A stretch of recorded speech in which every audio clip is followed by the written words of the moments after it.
Hello guys, Victor Isibo here. Today, I am going to be talking about gambling and Ponzi schemes. Yes, I'm going to be talking about their similarities. I'm going to be talking about their differences. I'm going to be talking about their advantages and disadvantages over each other. Now, Victor, why do you want to talk about Ponzi schemes and gambling? Well, it is important because these two social vices targets the most productive people in our population. They are even the most populous in any population, the youth.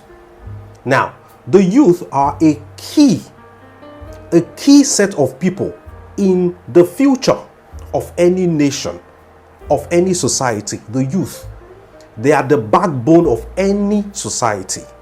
Now, these two social vices is threatening to ruin these people, the youth. Now, you find gambling and Ponzi schemes to be most prevalent amongst the youth. Now, the leaders of tomorrow, our future, if these people, our youth, they continually engage in Ponzi schemes and gambling, they will gamble with our future. So it's a conversation that we should have, and let's talk about it. And let us identify some key points so that people can gradually begin to break free from the addiction of gambling and Ponzi schemes. Okay, so stick with me. I will analyze this thing and break it down till you cannot break it down any further. First of all, let's talk about the similarities. Number one similarity between both Ponzi and gambling is that they are both addictive. Have you observed? Let's talk about Ponzi first.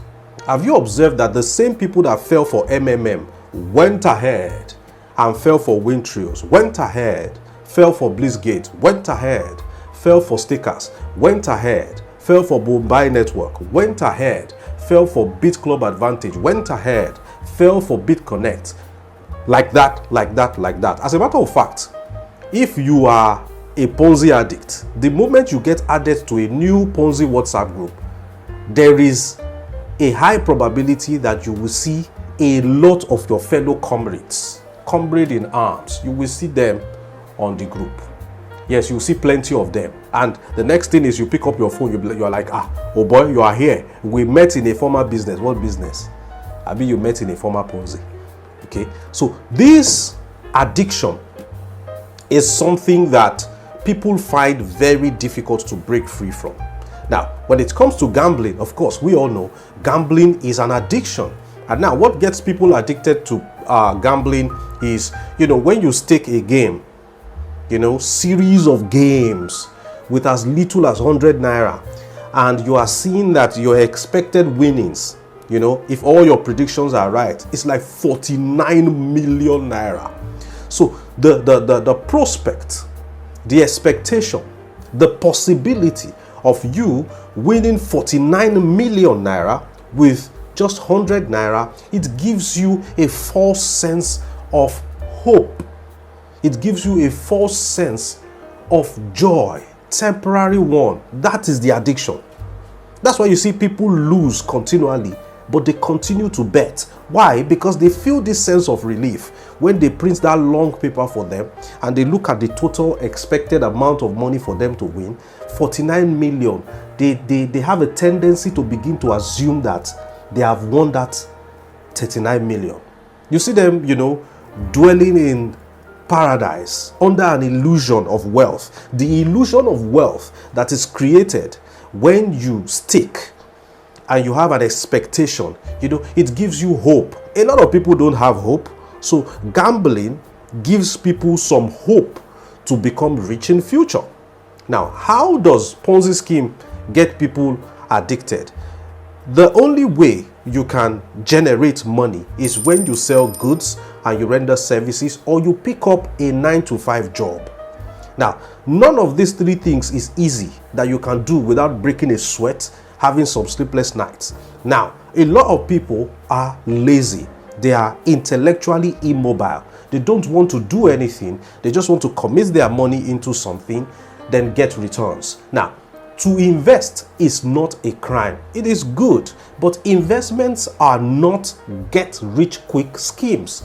These people are not only lazy, They are impatient. They want the money now.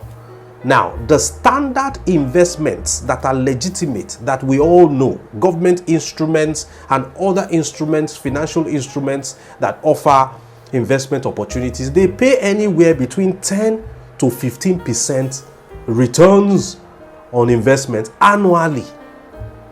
As a matter of fact, 15% is considered high yield investment.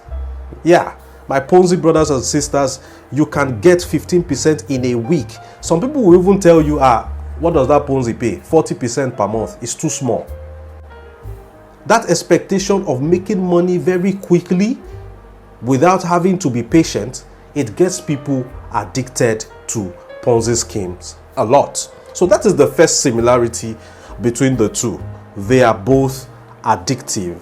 Now, similarity number 2 is these two industries, the Ponzi industry and the gambling industry, they are both fueled by losses and driven by greed. I'll say that again so that it will sink into somebody's head. Ponzi and gambling are both fueled by losses and driven by greed. The fuel that moves the gambling and the Ponzi industry is losses. Now, let us talk about a legitimate business transaction. You bring money, you require a service. The person rendering the service renders a good service to you, you are happy, then you pay them the money, and both parties are happy. A successful legitimate business transaction leaves all the parties involved happy. Okay? So if it's a good or an item you're buying, you get a quality item in exchange for your money. The buyer is happy, the seller is happy. Somebody does not have to cry for you to laugh in a legitimate business. Somebody does not have to lose for you to win in a legitimate business. It is not a competition. Okay? Now, in the case of gambling first, we'll come to Ponzi schemes. Gambling is like you against me. When I lose, you win.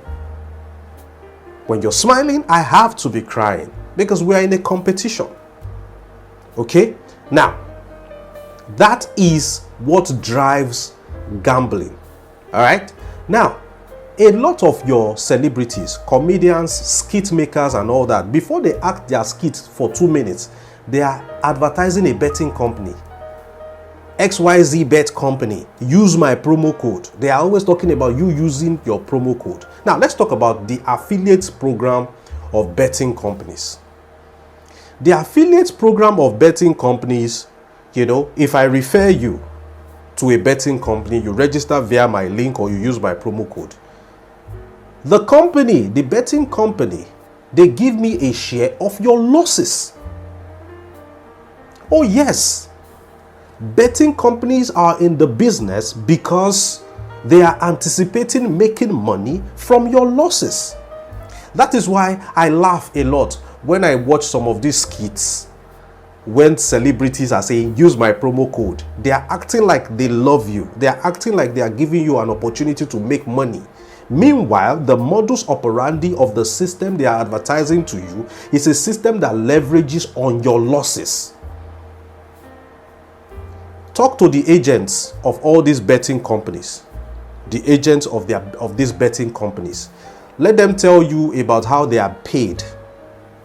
Majority of them, not all, they will tell you that when they make a sale, come and bet at my shop. When they make a sale, say maybe I make a sale of 100 naira and the total winnings at my shop is 50 naira. I'll process the winnings, then the rest 50 naira, me and the company will have a percentage, we'll share it. So my sales should outweigh the winnings. In a case where I sell 100 and people come and win 1,000, that means the winnings have outweighed the sales. Okay, I don't know how they do that aspect, but I know that they are always very fixated on you losing. The agenda is for you to lose. And I was watching an interview by a big-time CEO of a very popular betting brand. And he said that he started his betting company with almost zero amount, nothing. And that within the first 6 months, nobody won anything tangible in his betting company. And the total losses was at about 80 million naira lost. This ticket cost, I lost 100 naira, I tear it. That person ticket cost 100 naira, tear it. That one, tear it. This one, tear it.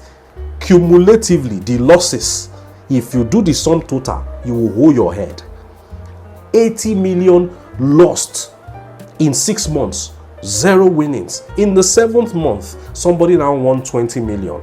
Now, how easy is it for the CEO to take away 20 million from the total 80 million losses and still have 60 million profit left? And everybody is happy. Hey, this thing is working. Oh, this guy made money. My time will come. Bros, your time may never come.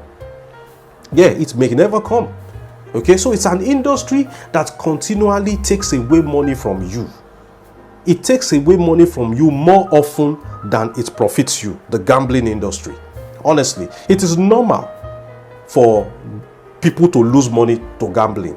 You don't hear it. Nobody cries about it. Nobody commits suicide that, oh, they have lost money. No, because they take it as another day at the office. It's a normal thing. Okay, they only celebrate their winnings, which is very few and far between. Okay, now look at it. Gamblers have what I call the gambler's mentality, which has a positive way of application. I tell people who want to invest online to have gambler's mentality, because a gambler assumes that he has already lost any amount. He stakes. Even the word stake tells you that your money is at stake in gambling. Okay, so mentally, he is prepared to lose that 100 naira he wants to use to bet. So when he loses it, he's not in any shock. The only shock that comes to a gambler is when they win. Now, an industry where you are shocked when you win and you are relaxed when you lose, that tells you that that industry is driven by your losses. Now, let us talk about Ponzi schemes. Okay, how Ponzi schemes are fueled by losses and driven by greed. We're done with gambling. Now, a Ponzi scheme is not a legitimate business in that it misses a very core important component that makes a transaction complete and legitimate, which is services and goods. Ponzi schemes don't have either. No service, no goods. So they come with a bogus lie. They lie to you that there are services and goods. And they pray and hope that you don't come across Victor Isibo reviews, who is going to expose the fact that there are no services and there are no goods. That is why majority of them don't tell you that they engage in physical goods, tangible goods that you can touch. They tell you there's a crazy robot trading cryptocurrency and forex somewhere. They tell you that they are doing this, that they are doing that, when in reality they are not doing anything. Okay? Now, how does the industry work? The industry work like in common terminology, by robbing Peter to pay Paul. Okay? Money circulation. They take from you, they give to him. Then when he brings someone else, they take from that person and give to him. The money continually circulates. Now, mathematically, money does not have any tendency to grow by itself unless it is being invested. Okay, now there is no investment going on, because whatever they said they're doing with your money, they're not doing it. They are just circulating your money. So this is a system mathematically built to fail. So when anybody says this is a Ponzi scheme, it's going to fail, it's just a matter of time. Now there's no time frame to it. Okay, if the system continually has inflow of new money, either from old members, encouraging them to reinvest their profits, old members, or a continuous inflow of new victims called downlines into the system to continually service the money circulation, it will continue to exist until there's a saturation point. And that saturation point is when the number of old members far outweigh the number of new entrants into the system. So when that saturation occurs, that is when you say a Ponzi scheme has crashed. And to survive, the Ponzi schemers, you know what they do? They will now tell you, we have frozen the account of the old members. For you to have access to your account, bring in $100. Then you will now be able to withdraw. What are they trying to do? They are trying to inject new money from old members. Now, new members are not coming in anymore. That saturation has happened. Now, what do? Let us milk the old members of new money. Then we use that new money to pay few people. Once those few people are paid and they circulate their payment proof on social media, those that are reluctant to come into the system would now be motivated to say, oh, this system is still paying, let me go in. Okay, so the Ponzi scheme is fueled by losses. How are they both driven by greed? Greedy people who want to get rich quick, they go into the systems. And takes me to number 3, similarities between both of them. Is both of them are referenced in the Bible. Okay, so when you go to the Bible book of, Proverbs chapter 28, verse 22, you go into the Bible book of Genesis chapter 48, verse 16, read about Genesis chapter 26, verse 12, also read Genesis 26, verse 15 to 33, then book of Matthew chapter 21, verse 12. I'm not going to read all that to you so that the video will not be too long, but a key point I want to talk about is this. The whole world celebrates success, but nobody talks about the sacrifice involved. That is why Genesis chapter 26, verse 12 is very popular. When God blessed Isaac, blessed the work of his hands. Genesis chapter 26, verse 12. But nobody reads further to talk about Genesis chapter 26, verse 15 to 33. All the hardship and challenges that Isaac had to go through before the work of his hands were blessed. Nobody talks about that. Nobody celebrates the struggle. Nobody mentions the failures, how many times you have fallen. Nobody talks about that. The whole world celebrates success. And because the whole world celebrates success, a lot of people in their mind, they hate the struggle. They hate the story. They only want the glory. That is why get rich quick Ponzi schemes are selling very fast. Nobody wants to stress themselves to do anything. They just want to put in some money and they call themselves investors.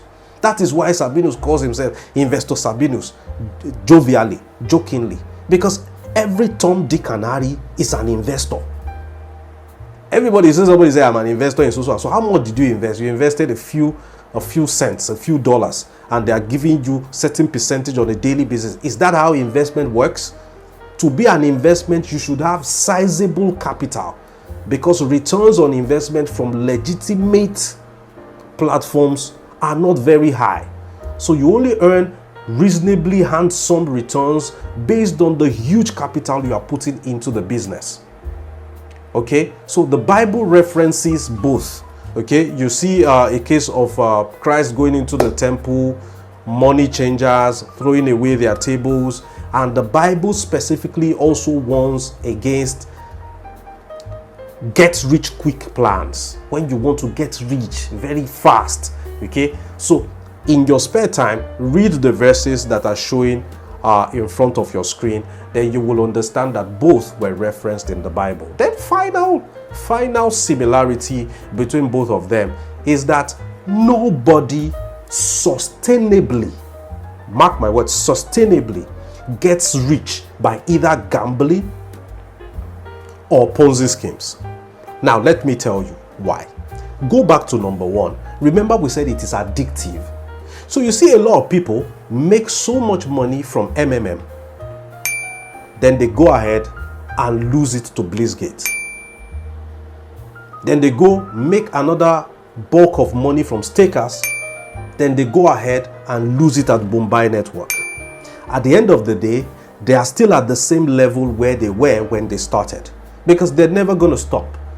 You know, they keep getting it here and losing it there.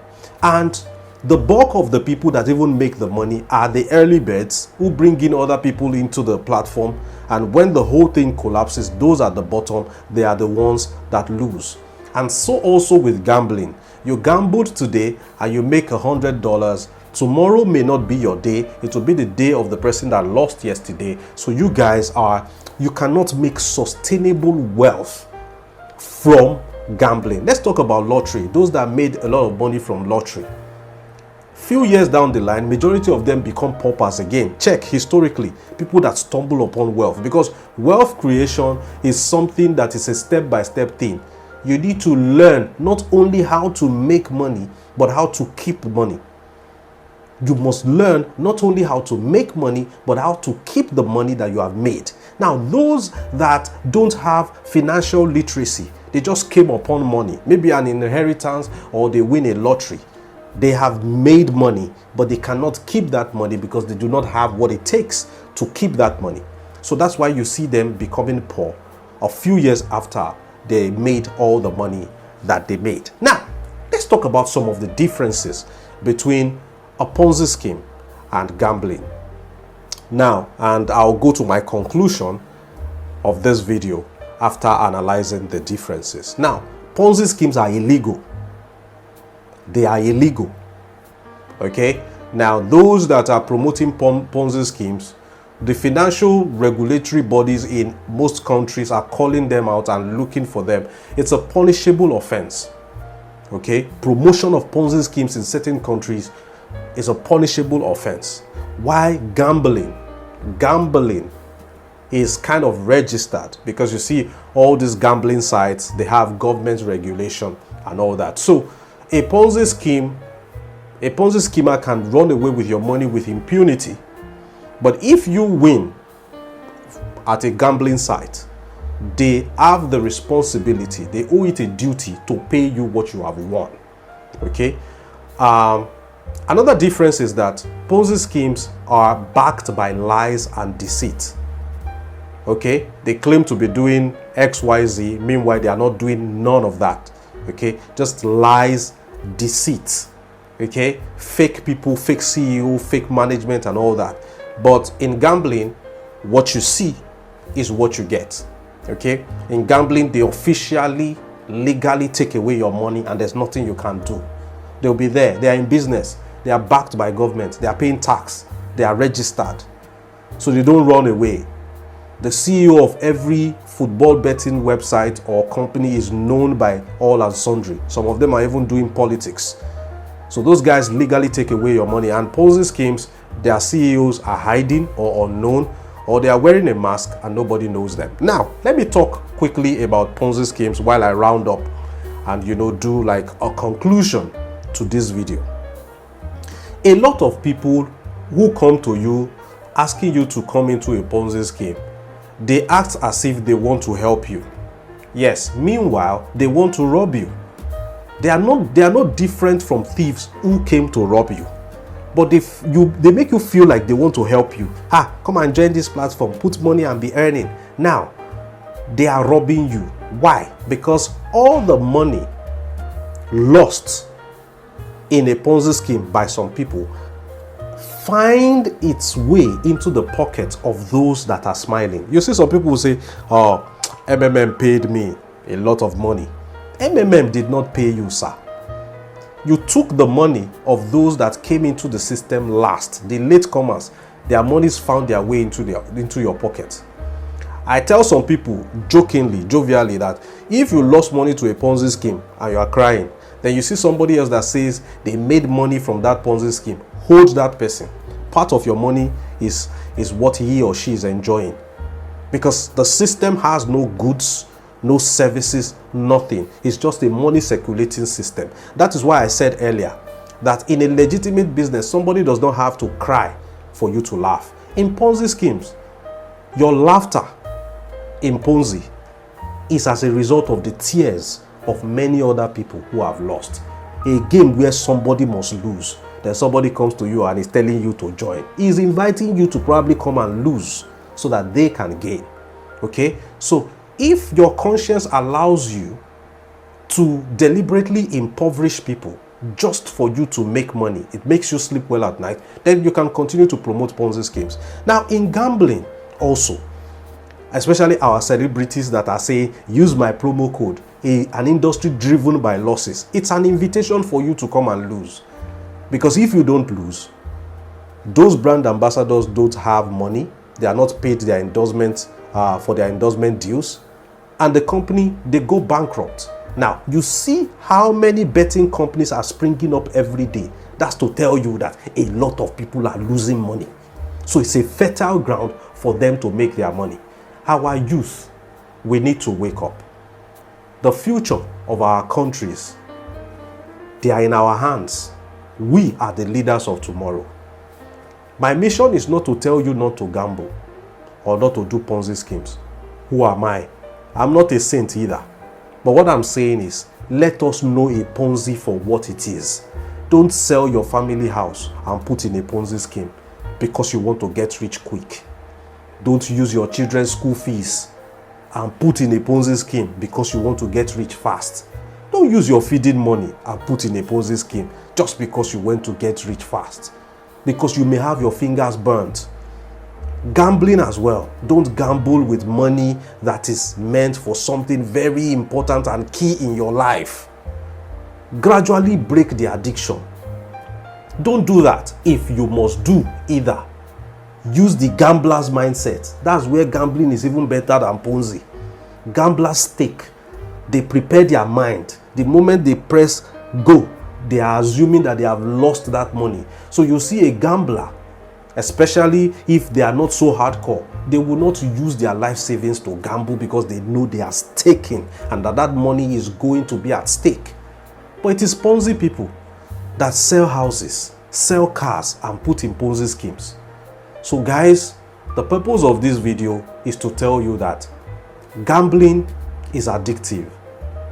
Ponzi schemes are addictive. Gradually, we can break that addiction and be free so that we can invest in things that boost the economies of our countries. Gradually, together, we will win the war against Ponzi and gambling. I am your comrade in arms, Victor Isibo, signing out. Make sure you share this video so that a lot more people can see it.